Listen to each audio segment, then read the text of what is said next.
kita ini kan, saya ini punya bapak kiai, mbah kiai, punya guru yang sangat alim ya, seorang kiai Memun. Itu dulu kita pengkaji ilmu itu tidak pernah tahu bedanya NU dan Muhammadiyah. Karena dulu Mbah Darwis itu, Kiai Dahlan itu dulu ngajinya bersama Mbah Hasyim ketika di Indonesia yang ngaji Mbah Soleh Darat.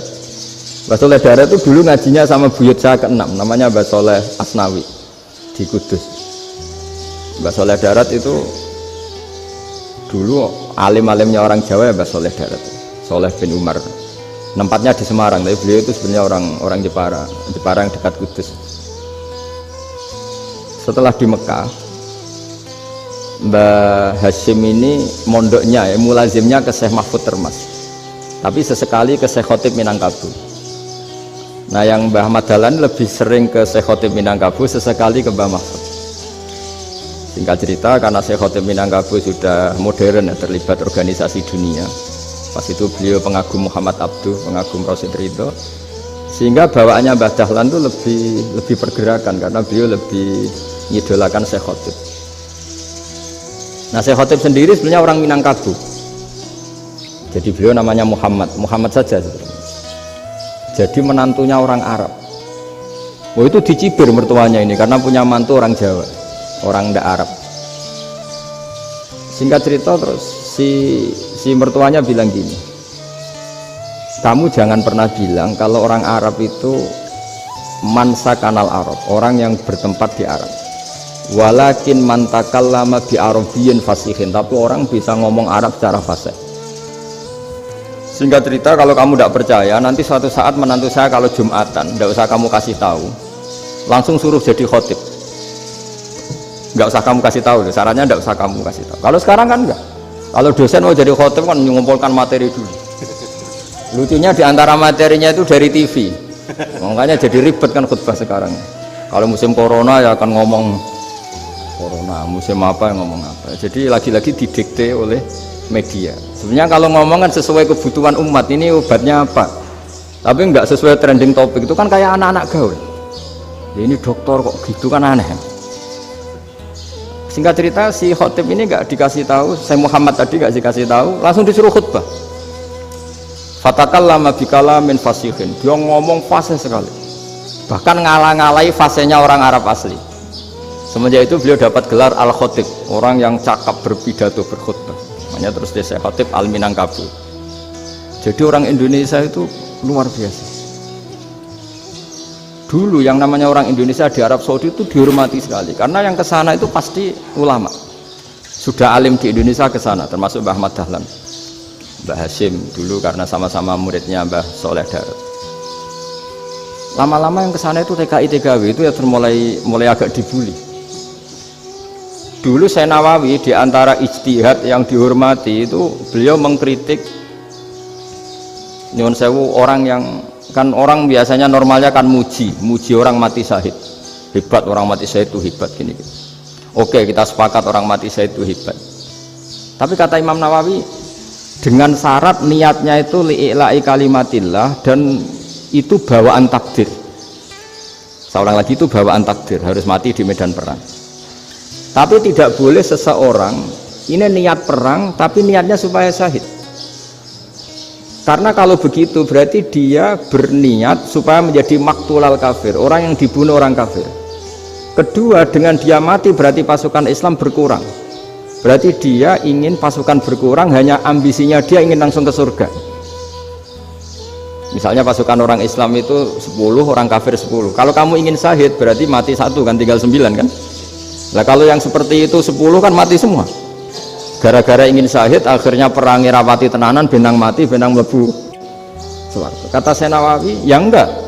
Kalau kamu perang sama orang kafir ya niat menang. Dengan niat menang ini kamu ingin li'ila'i kalimatillah. Tapi kalau kamu ingin syahid berarti kamu menuruti keinginan nafsu kamu yang cepat masuk surga. Itu orang Arab kagumnya bukan main. Karena di mana-mana orang itu dinilai dari niatnya. Paham ini ya? Tapi perang loh ya, dalam kondisi perang, bukan teroris. Perang itu artinya orang kafir yang ingin bunuh kita, itu perang namanya apa? Perang. Dulu orang cerita syahid itu hanya pokoknya syahid itu hebat, pokoknya syahid itu hebat. Syahid di medan perang itu hebat, pokoknya saya di medan perang hebat. Tapi ketika Syekh Nawawi memberi penjelasan ilmiah, jika kamu perang ingin cepat mati, ingin cepat syahid, artinya ini untuk pemenuhan diri kamu, karena kamu bayangkan langsung masuk surga. Kamu lupa bahwa dengan kamu dibunuh, kekuatan Islam berkurang. Akhirnya beliau memberi penjelasan, syahid itu bagus, itu sebagai takdir. Hanya takdir itu kita perang yang ingin menang, tapi takdirnya mati. Jangan dibalik, oleh perang rapati tenanan, benang mati namun lebu. Itu yang pertama, termasuk ulama yang pertama memberi penjelasan itu Syekh Nawawi. Akhirnya melahirkan kekaguman yang luar biasa dengan tafsir Munirnya itu. Terus beliau itu orang yang rileks kalau menjelaskan ilmu. Ini ya juga guru-gurunya Mbah Hasyim, Mbah Guru sama Mbah Hasyim sama Mbah Ahmad Dahlan Syekh Nawawi. Jadi dulu yang alim di Arab itu ada Syekh Nawawi, ada Syekh Khotib Minangkabau, ada Syekh Bakir Jogja, ada Syekh Mahfud Termas. Itu orang Indonesia banyak sekali yang alim. Bahkan diantaranya yang dikagumi Al-Azhar itu juga orang Indonesia, nama Syekh Abdul Manan, itu mbahnya Syekh Mahfud Termas. Itu pertama ada duta besar Indonesia di Mesir, itu termasuk barokahnya Mbak Abdul Manan tadi, itu juga orang Indonesia. Jadi pemahaman ulama Indonesia itu khas, termasuk ketika memaknai apa? Syahid. Ketika memaknai apa? Syahid. Itu unik. Ketika Syekh Nawawi diuji dulu, itu yang namanya ulama diuji dulu oleh 100 ulama. Jadi dulu ya ada kompetisi. Imam Bukhari diakui jadi ahli hadis itu diuji oleh mi'atu muhaddisin, 100 orang ahli hadis, sanad dibolak-balik, matanya dibolak-balik, tapi beliau tetap bisa mengembalikan proporsi sanad itu. Syekh Nawawi pernah diuji gini, ayul afdol al ulama awis salatin, keren mana ulama sama raja atau sama orang-orang kaya sama penguasa? Ya keren ulama. Terus dibully sama orang. Tapi setahu saya banyak ulama yang antri di rumahnya raja, tapi saya tidak tahu melihat raja antri di rumahnya ulama. Kan kebanyakan kan mungkin ustadz atau kiai yang antri ngajukan proposal kan enggak. Nah, kalau raja kan enggak pati itu, malah enggak usah antri, kiainya sudah nyambut sebelum datang. Jawabannya lucu Syekh Nawawi itu, dan yang tanya itu langsung diem. Ya karena ulama itu tahu fungsinya uang, sehingga cara nyari sampai seperti itu. Sementara raja-raja itu tidak tahu fungsinya ilmu, makanya tidak pernah sowan ulama. Sehingga jadi ya dianggap enteng saja. Ulama kan tahu fungsinya uang, tahu untuk pondok, tahu masjid. Sementara raja tidak tahu fungsinya ilmu. Jadi itu khas Jawa ya. Khas Jawa, khas Indonesia. Apa-apa yang menurut orang banyak dengan tanda kutip itu buruk atau baik, itu orang Jawa menafsirkan tuh gampang saja. Sehingga semenjak itu Jawa itu dipandang betul. Saya punya kitab namanya Qadhayal Haji wal Umrah. Itu terbitan Hayatul Ulya Arab Saudi, milik Wahabi. Itu diantara fatwa yang dipakai untuk solusi muskilatul haji, problem-problem haji kekinian. Itu fatwanya syekh-syekh yang dari Indonesia. Termasuk Syekh Khotib Minangkabau, Syekh Nawawi Banten, Syekh Bakir Nur Jogja. Misalnya begini, dalam fatwa-fatwa yang menyulitkan kita ya, sampai sekarang jadi perdebatan. Ketika sofa dan marwah itu dengan batas tertentu, saya ulang lagi dengan batas tertentu, mau tidak mau atas nama kebutuhan, itu kan butuh perluasan. Karena kalau naik turun itu mudah disepakati ulama. Jadi misalnya gini ya, saya punya tanah seluas ini. Pasti orang akan mengatakan sampai bawah ya tanah saya, sampai atas tanah saya. Itu mujma' alaih, disepakati. Sehingga Nabi ngendikan al-Ka'bah min tuhumil ardi ilas sama Ka'batun. Ka'bah sampai ujung bumi, sampai ke aras semuanya Ka'bah. Sehingga tidak ada perdebatan ulama ketika Masjid Haram ditingkat, kemudian yang di atas sholat, tetap dia menghadap Ka'bah. Tidak harus diluk melihat di bawah, enggak, karena Ka'bah sampai langit. Sama tanah Anda kamu tingkat sampai 10, enggak ada tetangga protes, karena bawah sampai atas tanah Anda. Tapi kalau diperluas, tanah Anda kamu luaskan setengah meter saja atau 3 cm saja, iso geger mbek tonggo. Karena di mana-mana batas itu ya tadi, kalau atas bawah miliknya, kalau samping enggak. pertanyaannya, perluasan Mina itu ke samping, perluasannya Matof yang Mas'a itu juga ke samping. Geger kan ulama dunia. Bagaimana hukumnya Mina Jadid, Mina yang diperbarui atau Mina yang diperluas? Itu diantara rujukan baik yang membolehkan maupun yang menentang.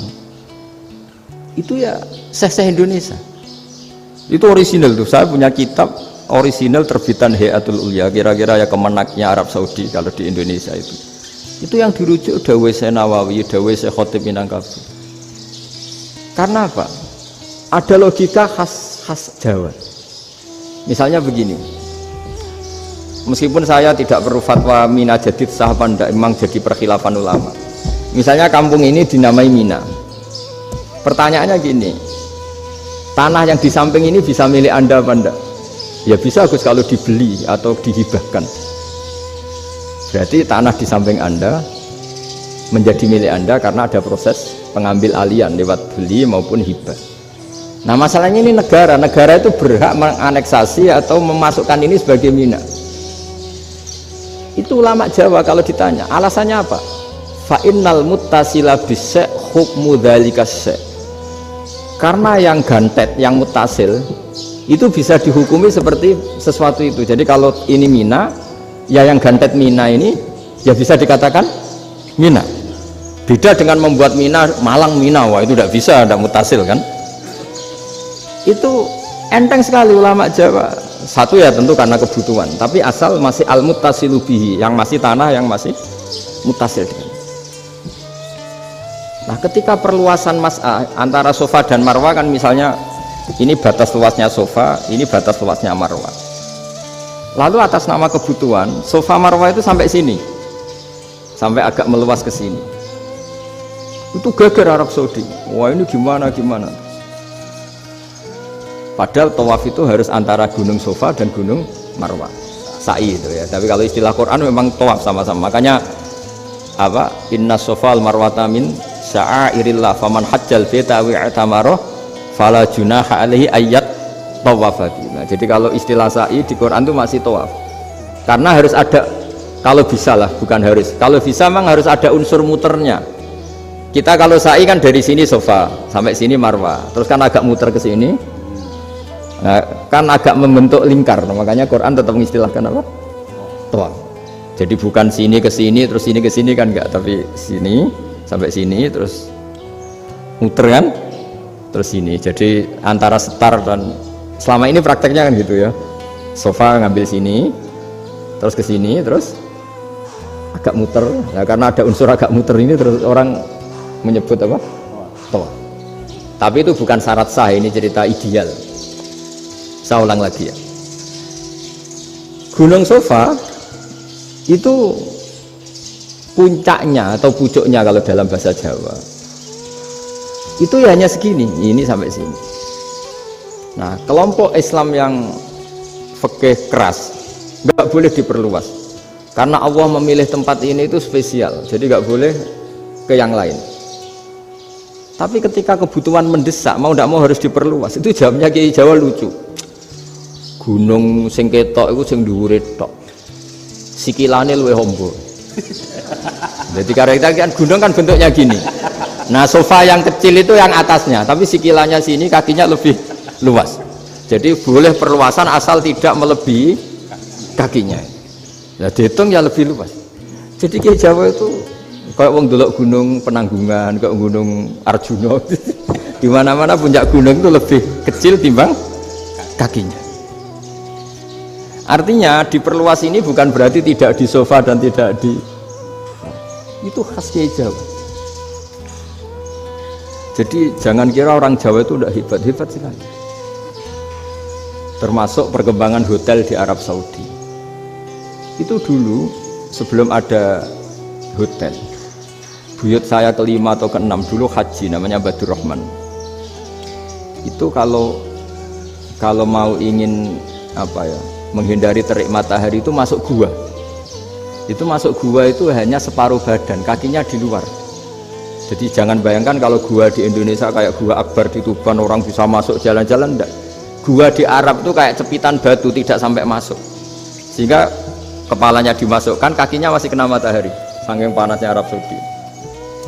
Sehingga dalam bayangan hijrah ketika Nabi bersembunyi di gua Sur, itu kata Abu Bakar, kalau orang kafir melihat kakinya pasti melihat kita, karena nggak bisa masuk penuh, jadi orang tuh mau dempes tok. Sehingga ya kira-kira luasnya gua paling segini. Makanya guyonannya kiai-kiai itu, untung nggak kayak gua Indonesia. Kalau kayak gua Indonesia laba-labanya capek karena luas sekali. Jadi jangan bayangkan gua Arab tuh kayak gua Indonesia. Makanya bayangannya, andai kan orang tuh melihat ke bawah pasti melihat kita, karena orangnya nggak bisa masuk penuh, nggak bisa masuk 100%. Ya kayak cepitan batu lah mirip. Itu kan mirip Gunung Uhud. Gunung Uhud kata Rasulullah, nanti kalau kamu perang itu di atas, menang atau kalah di atas, musuh biar di bawah, dengan di atas kamu bisa manah. Jangan bayangkan kayak Gunung Merapi, kayak Gunung Penanggungan. Lah kalau Gunung Penanggungan manah ke bawah yang layang kan. Jadi gunung di Arab itu kayak bukit ya, sampean pernah kan ke Uhud itu ya sama ini aja tinggi ini kan. Lah ini yang mulai ada mis, makanya nerjemah itu susah di Indonesia. Karena jabal itu udah harus tinggi. Kalau tinggi nggak bisa manah dari atas ke bawah kan nggak ngefek kan.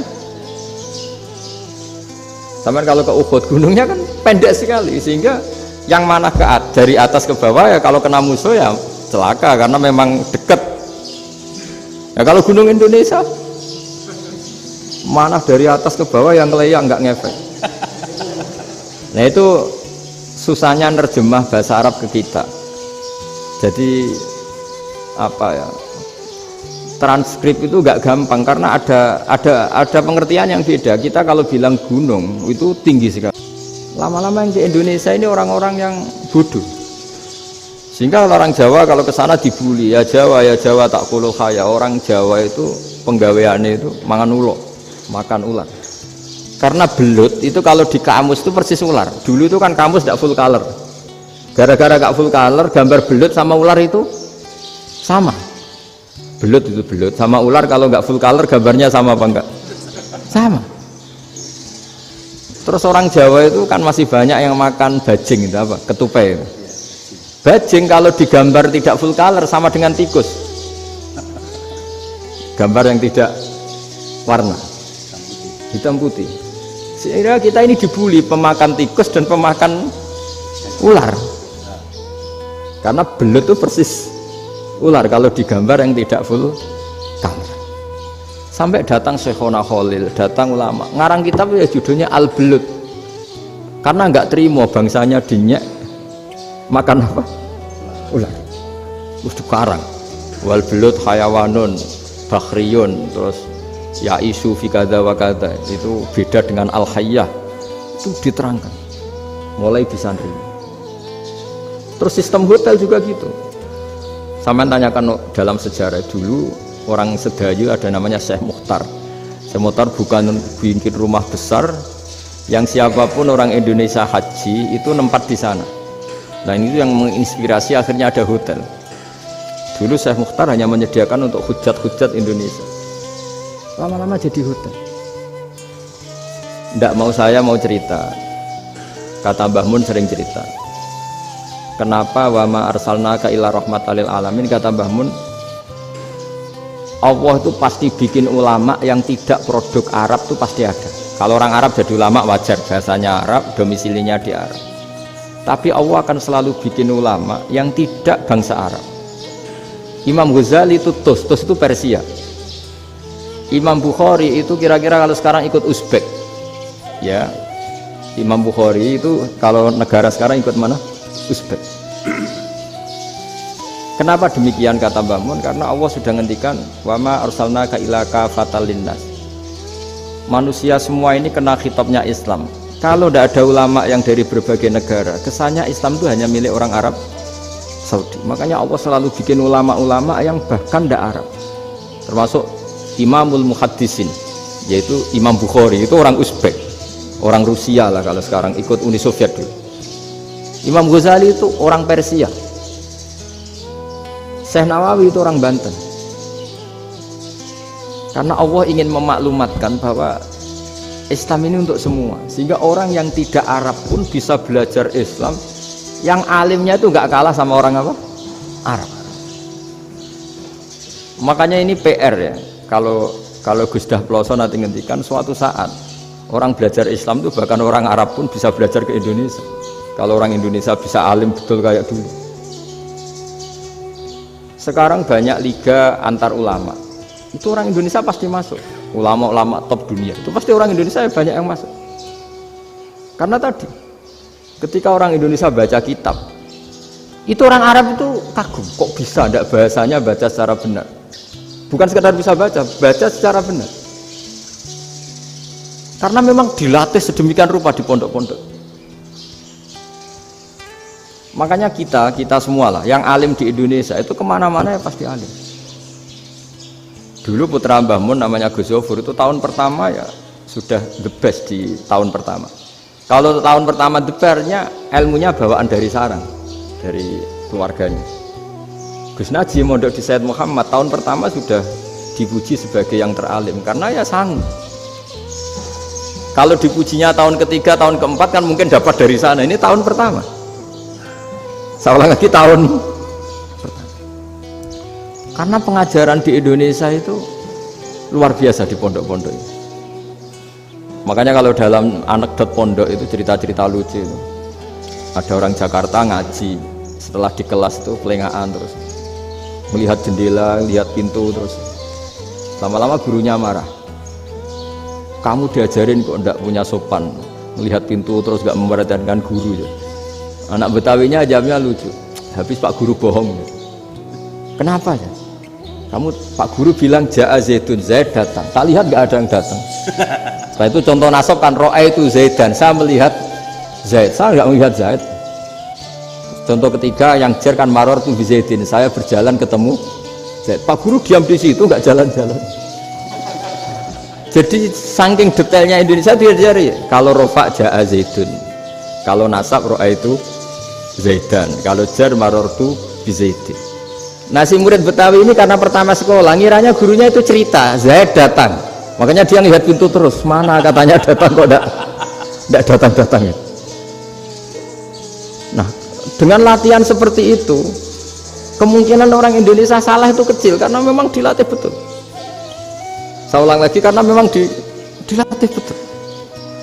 Sehingga ketika orang Indonesia ini yang cerita seorang wartawan, ini kisah nyata. Kali ini tidak anekdot, kisah nyata.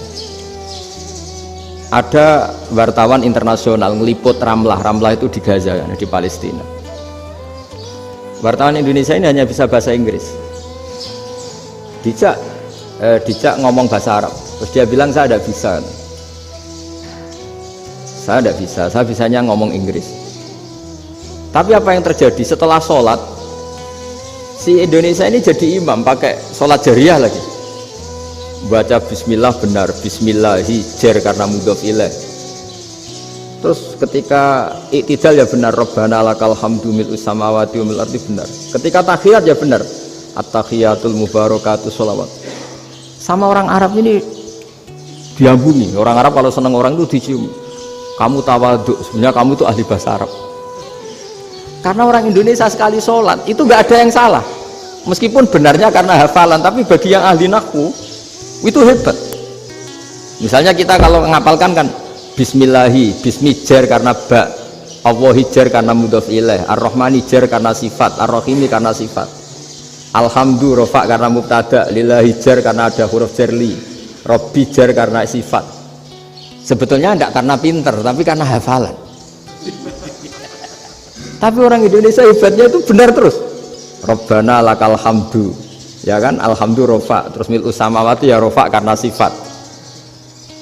Sehingga terus orang Indonesia kalau sholat di Timur Tengah itu dipuji karena makhrajnya ya benar, rofa nasabnya juga benar. Nah itu di negara lain tidak ada, enggak Indonesia. Orang Cina itu sering bikin marah orang-orang Arab karena kalau dongo itu nggak fasih kayak orang Indonesia. Orang Indonesia kalau dongo ya Allahumma tohir qalbi. Orang Cina ini yang jadi guyon di Arab. Allahumma tahir kalbi gitu. Itu kan bedanya jauh. Itu orang Arab pertama membiarin, lama-lama kalbun entak gitu, maksudnya asu-asumu gitu. Karena dia bilangnya qaf itu kaf. Jadi kalau Allahumma do Allah tahir, kalau aturi nyucekno panjenengan kalbi ing asu ingsun kan. Tapi kalau qalbi itu ati ingsun, tapi kalau kalbi anjing ingsun. Bedanya qaf sama kaf. Ada orang-orang kalbun entak, asu-asumu, maksudnya kan. Tapi padahal orang Cina itu paling dilihat teksnya, ya pakai qaf. Orang Indonesia enggak, mulai kecil dilatih, sak fase-fase. Sampai ya sulit betul latihan Fatihah itu. Kalau di Kudus malah sampai 3 bulan Fatihah. Sampai at-tahiyyatu, kurang bersih. At-tahiyyat sampai itu. Sampai ada cerita itu orang dipanggil maftuhin itu gak melengak, harus maftuhin. Tapi barokahnya itu orang Indonesia kalau dongo memang benar-benar Allahumma tahhir qalbi. Ya Allah sucikan hati kami, bukan tahhir kalbi. Karena sekali jadi kaf itu maknanya anjing saya, ya Allah sucikan anjing. Jadi ini orang Indonesia. Jadi kata Mbah Mun, dawe Mbah Mun, illaka fatal linnas, bahwa agama ini milik semuanya. Itu diantara bukti Allah menghendaki atau mendesain Islam seperti ini, orang yang belajar di Indonesia itu pengetahuannya Islam, pengetahuannya tentang Islam itu tidak kalah sama yang belajar di Al-Azhar, sama yang belajar di Arab Saudi. Makanya ini PR-nya UMM, PR-nya IAIN, PR-nya UIN. Bisa enggak sealim mereka dalam bahasa Arab? Nah, bahasa Arabnya man anta ana zaidun. Jangan sampai, karena kita di sana ini kadang dibully. Orang Arab tuh kalau bully kita, sampai tak kasih cerita, itu ngawurnya Masya Allah. Kata dia, ada anak orang Indonesia haji, si anaknya orang Indonesia yang dijotos sama anaknya orang Arab, dijotos, dipukul. Singkat cerita terus si orang Indonesia nggak terima, anaknya yang orang Arab dipukul, yang balas bapaknya. Orang Arab tanya, lima ada dorobta ibni, kenapa kamu mukul anak saya? Itu orang Indonesia baca, wah aku sudah. Jadi hanya bilang gitu. Artinya anak saya dihadai maka tak ada. Bahasa Arabnya gitu. Anak saya dipukul maka saya balas mukul. Itu orang Arab mantok-mantok, oh gitu. Paham?